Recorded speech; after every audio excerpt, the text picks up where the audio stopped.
comentaba, ¿no?, en el medio de comunicación que destapó esto, que era muy probable que las armas que estaban entrando a territorio ecuatoriano y que eran incautadas por la policía en ese país salían de las Fuerzas Armadas. Incluso habían imágenes de estas incautaciones y se leía claramente que las armas venían de la FAME, que es la fábrica de armas del ejército peruano. Entonces, ¿qué se ha hecho ahora que el señor Jorge Chávez es el ministro de Defensa para tratar de detectar en dónde está la coladera, ¿no? Sí. ¿Cómo así? ¿Quiénes son los responsables de que esos armamentos, esas balas, esas granadas acaben en territorio peruano? Por eso, ecuatoriano, ¿no? Y ya le damos la bienvenida al señor Belaunde, gracias por estar con nosotros.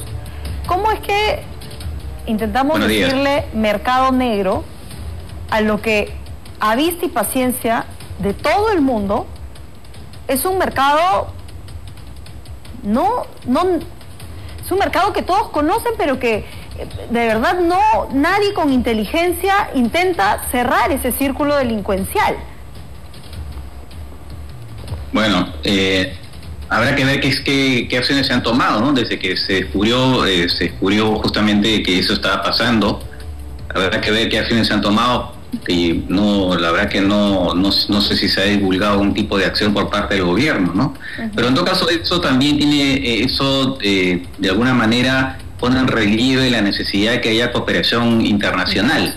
Porque el tema del crimen organizado en general es un tema que va más allá de un solo país, ¿no? Lo estamos viendo a nivel de varios países y es muy importante que se reúnan las autoridades de los diferentes países para hacer frente a este fenómeno del crimen organizado, entre los cuales uno de los aspectos efectivamente es este tráfico de armas, ¿no? Eso es importante porque estamos frente a organizaciones que operan de manera transnacional, ¿no?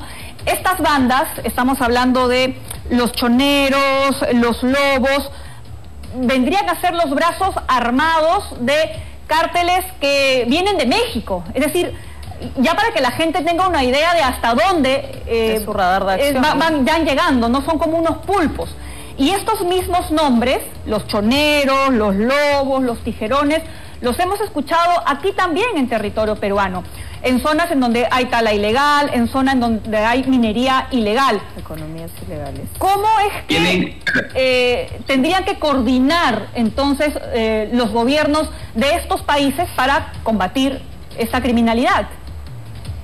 Sí, así es. Bueno, en el caso de Ecuador tienen la mala suerte, entre comillas, es el tema geográfico, ¿no? Exacto. Porque digamos, un poco la raíz de todo lo que está pasando en Ecuador, en gran parte, tiene que ver con el hecho que la droga colombiana es llevada a Europa pasando por Ecuador, a través de los puertos ecuatorianos. Esa es una maldición que tienen los ecuatorianos. Pero efectivamente, las bandas estas que son utilizadas por los cárteles para llevar la droga a los puertos y de ahí a Europa, a los mercados, o a Estados Unidos, pero a toda Europa, se han ido, digamos, potenciando en ese país, y efectivamente la corrupción y todo lo demás, y ahora efectivamente se está viendo que, por ejemplo, minería ilegal, ¿no? Hay presencia de ecuatorianos, ¿no?, que están, digamos, explotando, haciendo minería ilegal, y esto es gravísimo. Entonces, efectivamente, estos grupos, a medida que van tomando poder, estos grupos locales ecuatorianos, se van expandiendo también. Y por supuesto, en el caso de Perú, pues somos vecinos y podemos ser víctimas muy fácilmente de un crecimiento de este tipo de grupos cuando ya estamos con, por ejemplo, el tema del Tren de Aragua, que ya está acá, están las bandas brasileñas, ¿no?, los grupos brasileños en la Amazonía, en fin. Estamos efectivamente un poco de manera asediados, ¿no? Y por supuesto la criminalidad local. Y esto todo que es favorecido por la corrupción y de todo lo demás que sabemos que está pasando en el Perú. Ahora, reactivamente, es un acierto lo que ha decidido nuestro país en las últimas horas, y la pregunta apunta a que nosotros ya estamos aquí en la discusión de qué se hace en las fronteras hace muchísimo tiempo sin ningún cambio sustancial, pero ¿qué más es lo que se debería hacer frente a ahora mismo a lo que está ocurriendo en Ecuador? Ahora, el tema de las fronteras es muy complejo porque veamos que incluso Estados Unidos y en Europa no logran controlar sus fronteras. La gente sigue llegando, sí, ¿no? Es muy difícil, o sea, acá también. Y si encima hay casos de corrupción, en fin, además hay estas traficantes humanos, ¿no? Que digamos que cobran a la gente para hacerlos pasar por la frontera, es muy complicado. O sea, no es tan fácil, pero efectivamente igual que lo que se ha anunciado, se tiene que reforzar efectivamente la vigilancia en las fronteras, pero lamentablemente es un tema muy complejo. Lo que se tiene que ver, bueno, todo el mundo lo dice, los especialistas, ¿no? Que ese tipo de temas tiene que haber mucho más inteligencia, ¿no? Hasta qué punto los sistemas de inteligencia están funcionando adecuadamente, más aún en unas circunstancias como en el caso del Perú, donde los responsables de inteligencia van cambiando permanentemente, así también como los ministros del Interior. Entonces, claro, es muy difícil en esas circunstancias, ¿no? Que haya una continuidad de los esfuerzos, porque finalmente la lucha contra este tipo de fenómenos tiene que ser constante, ¿no? Y no puede haber pues, permanentemente cambios, no solamente de gente, de responsables, sino también de sistemas y de métodos, ¿no? Entonces, eso también es uno de los aspectos también muy graves que digamos, que tiene que ver con la lucha contra ese fenómeno. Hay un tema de actitud también, Francisco, ¿no? Y que, por ejemplo, podríamos destacar del expresidente Rafael Correa, que a pesar de que tiene sus diferencias con Noboa, le ha brindado su apoyo. Él ha dicho, las diferencias las vamos a suspender hasta que ganemos la guerra, ¿no? Que es la guerra contra la delincuencia. Y te comento esto porque, claro, en alguna oportunidad cuando hemos tenido a directores de la policía, generales aquí con nosotros, hemos visto que efectivamente a nivel policial pueden haber muy buenas relaciones con los pares de otros países, pero no sucede lo mismo a nivel político, ¿no? Están como entrampados en las diferencias ideológicas. Eso se tendría que superar por este objetivo.